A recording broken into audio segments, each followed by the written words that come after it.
আপনাদের সবাইকে জুমা মুবারক। দর্শক, অত্যন্ত গুরুত্বপূর্ণ স্পর্শকাতর একটি বিষয় নিয়ে আজকের আলোচনা। আমেরিকা এবং ইরানের মধ্যে যে শান্তি আলোচনা চলছিল, তার আড়ালে আসলে কি হত্যার কোনো পরিকল্পনা ছিল কিনা, এই প্রশ্ন তুলছি। এ কারণে নিউ ইয়র্ক টাইমসে রিপোর্ট বেরিয়েছে, ইরানের শান্তি আলোচক, বিশেষ করে পররাষ্ট্রমন্ত্রী সাইদ আব্বাস আরাকচি এবং স্পিকার মোহাম্মদ বাকের কালিবাফকে হত্যার প্রচেষ্টা চালিয়েছে কয়েক দফায় ইসরায়েল।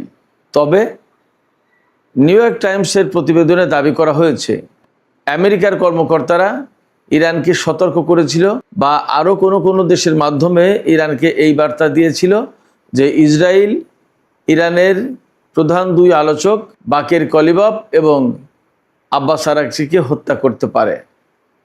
এই প্রেক্ষাপটে যেদিন ইসলামাবাদে শান্তি আলোচনায় গিয়েছিলেন ইরানি প্রতিনিধি দল, তখন কিন্তু পাকিস্তান তার যুদ্ধ বিমান দিয়ে ইরান সীমান্ত থেকে ইসলামাবাদ পর্যন্ত স্কোয়াড দিয়ে আনে। আবার পাকিস্তান থেকে তেহরানে ফিরে যাওয়ার সময়ও স্কোয়াড দিয়ে ইরানি প্রতিনিধি দলের বিমানকে সীমান্ত পার করে দেওয়া হয়। এখানে কি শেষ কথা? তারপরেও কিন্তু আরও অনেক ঘটনা আছে। ইরানের আকাশ সীমায় প্রবেশের পর ইরানের বিমান কি নিরাপদ ছিল? তারপরে কি হয়েছিল? এমনকি সুইজারল্যান্ডের ব্যাপারে ব্রাজিলের আন্তর্জাতিক খ্যাতিসম্পন্ন সাংবাদিক পেপে এসকোবার, তিনি কিন্তু দাবি করেছিলেন যে পাকিস্তানের সেনাপ্রধান ফিল্ড মার্শাল আসিম মুনিরকে হত্যার পরিকল্পনা করেছিল ইসরায়েল। তো এই রকম অনেক জায়গায় দেখা যাচ্ছে ইসরায়েলের ব্যাপারে রিপোর্ট বের হচ্ছে। এই খবরগুলো যদি সত্যি হয়, তাহলে বলতে হবে আমেরিকার ইচ্ছার বিরুদ্ধে গিয়ে ইসরায়েল তাহলে শান্তি আলোচনা বানচাল করার চেষ্টা করেছে। এই জায়গায় প্রশ্ন আসে, তাহলে যুদ্ধক্ষেত্রে আমেরিকা এবং ইসরায়েল মিত্র হলেও আলোচনার টেবিলে কি তারা ভিন্ন মত পোষণ করে? সুপ্রিয় দর্শক, এই বিষয়টা নিয়েই এখনকার ভিডিওতে প্রধানত আমি কথা বলবো। আর এর সাথে ইরানের শহীদ সর্বোচ্চ নেতা আয়াতুল্লাহ আলী খামেনির জানাজা এবং বিদায় অনুষ্ঠানের কার্যক্রম কিন্তু আনুষ্ঠানিকভাবে শুরু হয়েছে। এই বিষয়টা নিয়েও আমি কিছু কথা বলবো। তো দর্শক, আমি আশা করছি যে আপনারা আজকের এই আলোচনায় শেষ পর্যন্ত সঙ্গে থাকবেন। আর ভিডিও ভালো লাগলে লাইক, কমেন্ট, শেয়ার তো করবেনই, চ্যানেলটি সাবস্ক্রাইব করে সাথেই থাকবেন। তো চলুন দর্শক, আমরা বিস্তারিত আলোচনায় চলে যাই।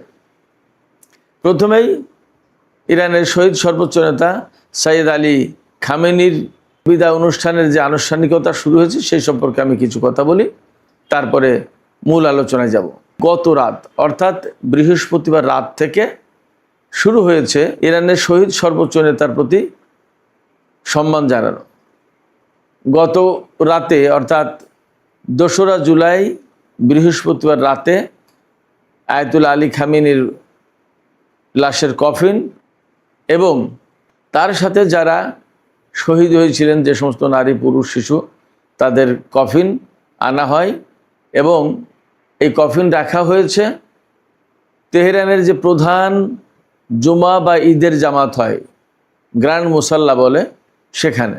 গত রাতেই লোকজন তাদের প্রতি শ্রদ্ধা সম্মান জানানো শুরু করেছেন এবং এরই মধ্যে আফগানিস্তান থেকে শুরু করে বিভিন্ন দেশের প্রতিনিধি দল পৌঁছেছে এবং তারা সর্বোচ্চ নেতার প্রতি, তার পরিবার পরিজন বা তার সাথে যারা শহীদ হয়েছিলেন তাদের সবার প্রতি শ্রদ্ধা জানাচ্ছেন, তাদের রুহের মাগফিরাত কামনা করছেন। আজকে শুক্রবার সেখানে জুমা নামাজ হবে এবং ব্যাপক সমাগম হবে। জুমা নামাজের যেহেতু প্রধান জামাত এই গ্র্যান্ড মুসাল্লাতে হয়, সেক্ষেত্রে অনেক লোকের সমাবেশ, অনেক লোকের উপস্থিতি ঘটবে। তারা সবাই সম্মান শ্রদ্ধা জানাবেন। ইরানের প্রেসিডেন্ট মাসুদ পেজিশকিয়ান এরই মধ্যে জনগণের প্রতি আহ্বান জানিয়েছেন যে সর্বস্তরের দল মত নির্বিশেষে, ধর্ম, বর্ণ, বয়স, শ্রেণী, পেশা, সমস্ত সব কিছুর ঊর্ধ্বে উঠে সব ধরনের মানুষকে এই সম্মান শ্রদ্ধা এবং বিদায় জানানোর অনুষ্ঠানে উপস্থিত হওয়ার আহ্বান জানিয়েছেন। তিনি বলেছেন এর মধ্য দিয়ে সাম্রাজ্যবাদী শক্তি বা যারা আগ্রাসী শক্তি বা যারা আমাদের প্রাণপ্রিয় সর্বোচ্চ নেতাকে হত্যা করেছেন, মাসুদ পেজেশকিয়ান বলেছেন এভাবে, তাদের প্রতি কঠোর বার্তা দেওয়া হবে যে এত কিছুর পরে তাদের আগ্রাসনের মুখে, তাদের হামলার মুখে, তাদের হত্যাকাণ্ডের মুখে আমরা ইরানি জাতি এক এবং অভিন্ন এবং ঐক্যবদ্ধ। এই ঐক্য শত্রুদের সামনে তুলে ধরার জন্য দেশের সর্বস্তরের মানুষকে এই জানাজা এবং শেষ বিদায় অনুষ্ঠানে আসার অংশ নেওয়ার আহ্বান জানিয়েছেন। রাশিয়া থেকে শুরু করে 30টি দেশের প্রতিনিধি দল এখন পর্যন্ত তেহরান পৌঁছেছেন। ইরান সরকার আশা করছে যে প্রায় 100টি দেশের প্রতিনিধি দল যাবে এই জানাজা বা বিদায় অনুষ্ঠানে অংশ নিতে। আমাদের বাংলাদেশ থেকেও প্রতিনিধি দল যাচ্ছে, স্পিকার, জাতীয় সংসদের স্পিকার যাচ্ছেন, তারপরে বিরোধী দল অর্থাৎ জামাতের নেতারা যাচ্ছেন, এনসিপির নেতারা যাচ্ছেন শুনলাম, আরও বিভিন্ন পর্যায়ের লোকজন যাচ্ছেন। সারা বিশ্ব থেকে এইভাবে মানুষ আসবে। ইরান সরকার ধারণা করছে এবং সেইভাবে প্রস্তুতি নিয়েছে তেহরানে অন্তত 2 কোটি লোকের উপস্থিতি ঘটবে এই জানাজা এবং শেষ বিদায় অনুষ্ঠান উপলক্ষে। তাতে বিশাল বিরাট ভিড় হবে এবং সেইভাবেই ইরান সরকার সমস্ত ট্রাফিক কন্ট্রোল করার ব্যবস্থা করেছে। এমনকি 7 তারিখে সম্ভবত তেহরানে বিমানের ফ্লাইট মনে হয় নিষিদ্ধ করা হয়েছে, মানে আকাশসীমা বন্ধ রাখা হবে। তার আগেই সমস্ত প্রতিনিধি দল সবাই পৌঁছে যাবে। তো যাই হোক, সর্বোচ্চ নেতার প্রতি আসলে সারা বিশ্বের মানুষের যে ভালোবাসা ছিল সেটা তো আমরা দেখতেই পাচ্ছি। সেই ভালোবাসা, সেই শ্রদ্ধা সম্মানের অংশ হিসেবেই বিপুল সংখ্যক মানুষ সারা বিশ্ব থেকে, বিশ্বের বিভিন্ন প্রান্ত থেকে, বিভিন্ন জনপদ থেকে ছুটে আসবেন শেষ বিদায় অনুষ্ঠানে, জানাজা অনুষ্ঠানে, অনেকেই দাফন অনুষ্ঠানেও অংশ নেবেন। সর্বোচ্চ নেতার জানাজা হবে রাজধানী তেহরানে, কোমে, তারপরে ইরাকের বাগদাদে, কারবালায় এবং নাজাফে। তারপরে সর্বশেষ অর্থাৎ তোনার শেষ যাত্রা হবে মাসাদে। এই মাসাদ শহরেই তিনি জন্মগ্রহণ করেছিলেন। মাসাদ শহরে যে ইমাম রেজার মাজার রয়েছে, সেই মাজারে ইমাম রেজার কবরের পাশেই তাকে সমাহিত করা হবে, দাফন করা হবে। তিনি চিরনিদ্রায় শায়িত থাকবেন, শুয়ে থাকবেন সেখানে। এই মাসাদের যে ইমাম রেজার মাজার, আমি সেখানে গিয়েছি। বিরাট বিশাল কমপ্লেক্স, অ্যাট এ টাইম 1 লাখের বেশি মানুষ নামাজ পড়তে পারে। বিরাট ব্যাপার, এটা আসলে না দেখলে কল্পনা করা যাবে না। যেমন দর্শনীয় স্থান, তেমনি ইমাম রেজার মাজারে মানুষের প্রচণ্ড ভিড় থাকে প্রতিদিন। বিশ্বের বিভিন্ন প্রান্ত থেকে, বিশেষ করে শিয়া মাযহাবের লোকজন আসে। এছাড়া প্রচুর পরিমাণে পর্যটক আসে ইরানে, তারাও ইমাম রেজার মাজার মাসাদে যান, দেখতে যান। বিরাট ব্যাপার।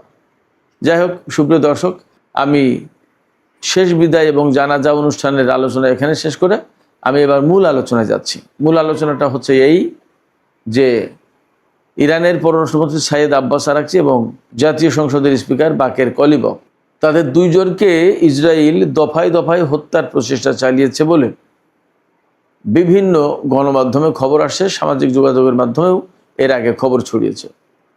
আজকে আমি যে কারণে এই আলোচনা আনলাম, আমি আসলে অপেক্ষা করছিলাম আরও কংক্রিট তথ্য পাওয়ার জন্য। সেই তথ্য এসেছে নিউ ইয়র্ক টাইমসে। আমেরিকার নিউ ইয়র্ক টাইমস আপনারা সবাই হয়তো জানেন যে খুবই প্রভাবশালী পত্রিকা এবং আমেরিকা বা পাশ্চাত্য জগতে এর একটা আলাদা গ্রহণযোগ্যতা আছে। এই নিউ ইয়র্ক টাইমস পত্রিকা খবর দিচ্ছে এখন যে যখন শান্তি আলোচনা চলছিল ইসলামাবাদে, বা শান্তি আলোচনা চলবে, তখন ইসরায়েল বাকের কালিবফ এবং আব্বাস আরাকচিকে হত্যার পরিকল্পনা করেছিল।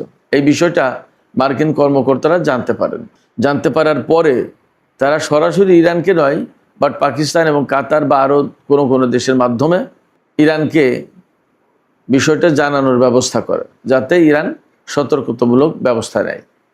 এই জায়গায় প্রশ্ন আসছে যে আমেরিকা ইরানকে সতর্ক হতে বলল, কিন্তু ইসরায়েল তো তার মিত্র, আমেরিকার মিত্র। ইসরায়েলকে আমেরিকা কি বলেছিল? নিউ ইয়র্ক টাইমস বলছে যে আমেরিকা ইসরায়েলকে বলেছিল যে এই কাজ করো না, তোমরা খবরদার এই কাজ করো না। যদি তাদেরকে হত্যা করা হয় তাহলে আলোচনার মতো কোনো লোক আর থাকবে না এবং আলোচনা আর হবে না।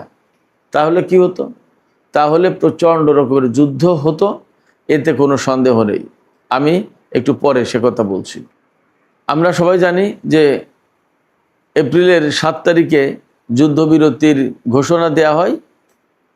এপ্রিলের 11 তারিখে রাজধানী ইসলামাবাদে, পাকিস্তানের রাজধানী ইসলামাবাদে ইরান এবং আমেরিকার মধ্যে 47 বছরের ইতিহাসে প্রথমবারের মতো একেবারে সরাসরি বৈঠক অনুষ্ঠিত হয়। ওই বৈঠকে অংশ নিয়েছিলেন প্রধান আলোচক হিসেবে স্পিকার মোহাম্মদ বাকের কলিবফ, সাথে তো অবশ্যই ছিলেন আব্বাস আরাকচি। এছাড়া আরও অনেক লোকজন ছিলেন। মোট 47 জনের একটি প্রতিনিধি দল ইসলামাবাদে আসে ইরান থেকে আলোচনার জন্য। এর ভিতরে ইরানের নিরাপত্তা গোয়েন্দা কর্মকর্তা থেকে শুরু করে বিভিন্ন পর্যায়ের লোকজন ছিলেন এবং ওই আলোচনায় ইরান এসেছিল আসলে খুবই আন্তরিকভাবে, যে এই আলোচনার ভেতর দিয়ে একটা বড় শান্তি চুক্তি অর্জন করা যায় কিনা সেই চেষ্টা। কিন্তু ইসরায়েল সেখানে বাদ সাধে কেন? ইসরায়েল বাদ সাধে এই কারণে যে আসলে শান্তি আলোচনা যদি হয়, যুদ্ধবিরতি যদি চূড়ান্ত হয়, তাহলে ইসরায়েল যা যা চাইছে সেগুলো আর হবে না। প্রশ্ন হচ্ছে ইসরায়েল কি চাইছে? ইসরায়েল চেয়েছে যে তারা ইরানের সরকার একদম পরিবর্তন করে ফেলবে। ইরানের পরমাণু কর্মসূচি অবশ্যই ধ্বংস করতে হবে, ইরানের ক্ষেপণাস্ত্র কর্মসূচি অবশ্যই ধ্বংস করতে হবে এবং আঞ্চলিক যে প্রক্সি ফোর্স বলে যেটা পরিচিত, অর্থাৎ ইয়েমেন, সিরিয়া, ইরাক, লেবানন এবং গাজার যে সমস্ত প্রতিরোধকামী সংগঠন আছে, এই সংগঠনগুলোকে একেবারে ধ্বংস করে দেওয়া হবে। এই লক্ষ্যগুলো অর্জন না করা পর্যন্ত ইরানের সাথে কোনো আলোচনা নেই। এবং ফ্যাক্ট হচ্ছে এই লক্ষ্যগুলো অর্জন হলে ইরানের সাথে তো আলোচনার কোনো প্রয়োজন ছিল না। সেই জন্য ইসরায়েল চেয়েছিল যে এই হত্যাকাণ্ড ঘটিয়ে, মানে নিউ ইয়র্ক টাইমসের দাবি অনুযায়ী বা প্রেক্ষাপট যা বলে সেই অনুযায়ী, এই হত্যাকাণ্ড ঘটিয়ে আলোচনা একেবারে বানচাল করে দেয়া, যাতে আর কোনো আলোচনা না হয়। আমি ব্যক্তিগতভাবে মনে করি যে দুই পক্ষের লক্ষ্যই মূলত এক। তারপরেও আমরা দেখতে পাচ্ছি এরা দুই পক্ষ নানান সময়ে নানান রকমের প্যাচ লাগায়, কোনটা ইসরায়েল কোনটা আমেরিকা বোঝা মুশকিল হয়ে যায়। আবার কখনো কখনো দেখা যায় যে এইটা ইসরায়েল এইটা আমেরিকা, তাদের দুজনের সম্পর্ক নেই এমন একটা ভাব।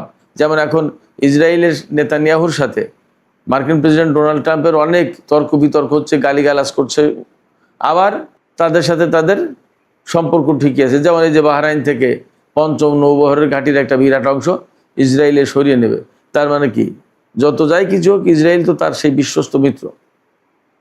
যাই হোক, আব্বাস আরাকচি এবং বাকের কালিবফ তাদেরকে যদি হত্যা করা হতো তাহলে কি হতো? তাহলে একটা কথা একেবারে নিশ্চিত, ইরান ভয়াবহ জবাব দিত, ভয়াবহ প্রতিশোধ দিত। কারণ হচ্ছে কি, একেবারে সর্বশেষ বাতিঘর বলা যায়, তো তাদেরকে হত্যা করে ফেললো। আব্বাস আরাকচি আর বাকের কালিবফ আন্তর্জাতিক সম্প্রদায়ের প্রতি সম্মান জানিয়ে এই দুইজন ব্যক্তি আলোচনায় গিয়েছিলেন।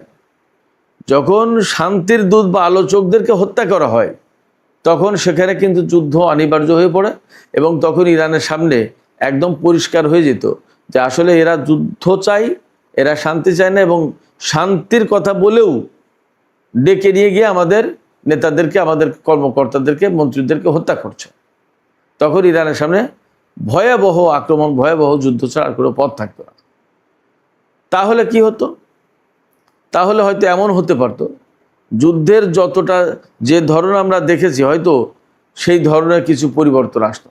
এই কথার ভেতর দিয়ে আমি এটা বলতে চেয়েছি যে ইরান কিন্তু আসলে ব্যাপক হামলা চালিয়েছে ইসরায়েল আমেরিকার অবস্থানে, কিন্তু হত্যাকাণ্ডের দিকে যায়নি। হয়তোবা আব্বাস আরাকচি এবং কলিবফকে হত্যা করলে পরিস্থিতি হয়তো তেমন নাও থাকতে পারতো, আরও বেশি ধ্বংসাত্মক এবং আরও বেশি প্রতিশোধমূলক হতে পারতো হামলাগুলো ইরানের।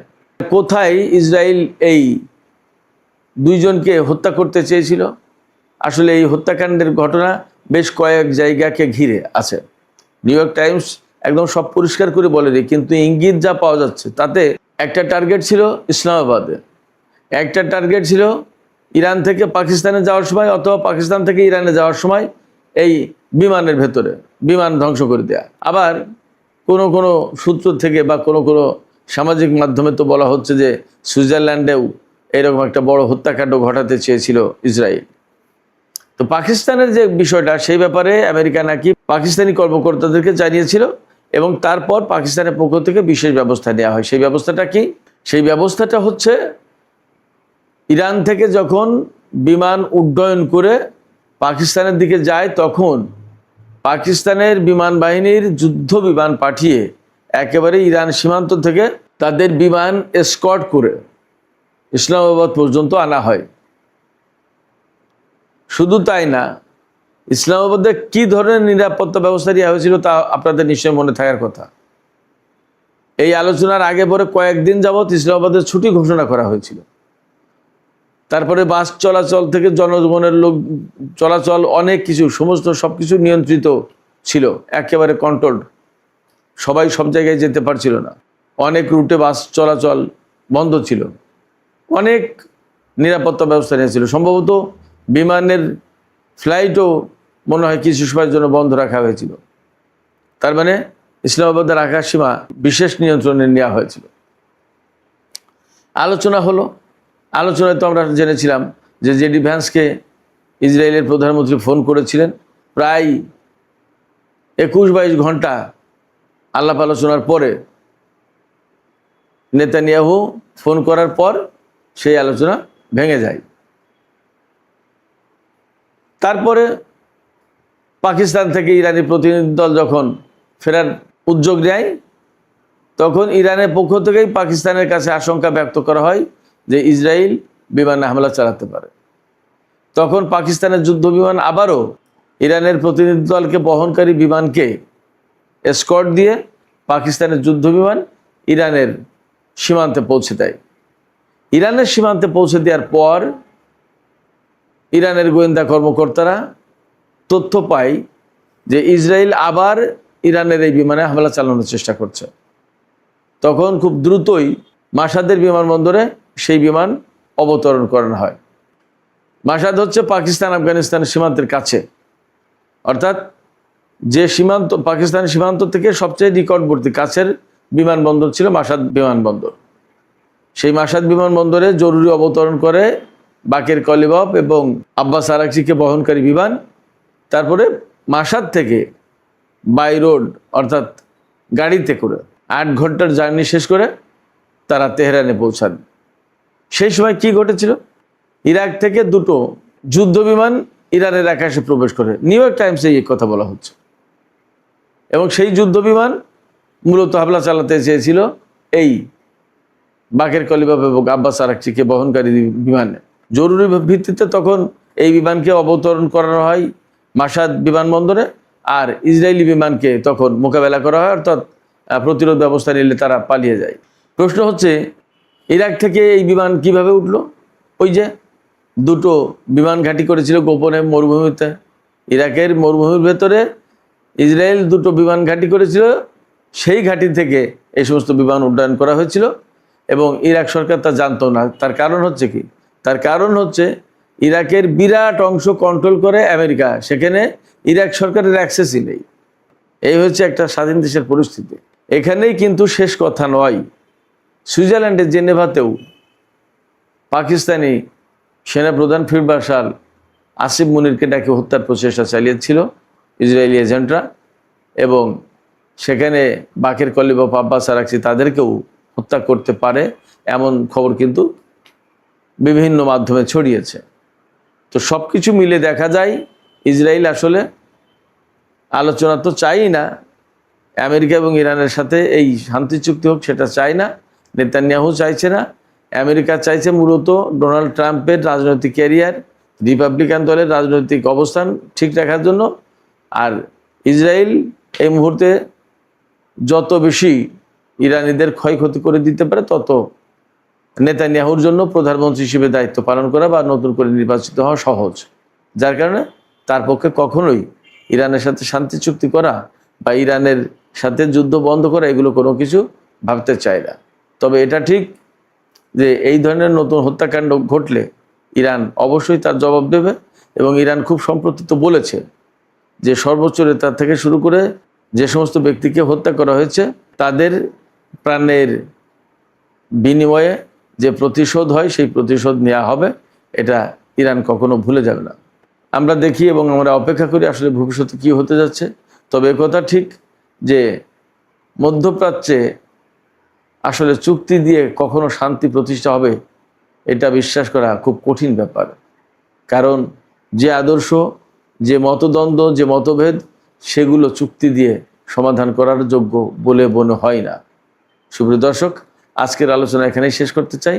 আলোচনা শেষের আগে আমি আপনাদের কাছে জানতে চাই, আমার কাছে তো মনে হয় যে মধ্যপ্রাচ্যে বিশেষ করে ইরানের সাথে আমেরিকা এবং ইসরায়েলের যে সংকট, এই সংকট আসলে চুক্তি দিয়ে সমাধান করা খুব কঠিন।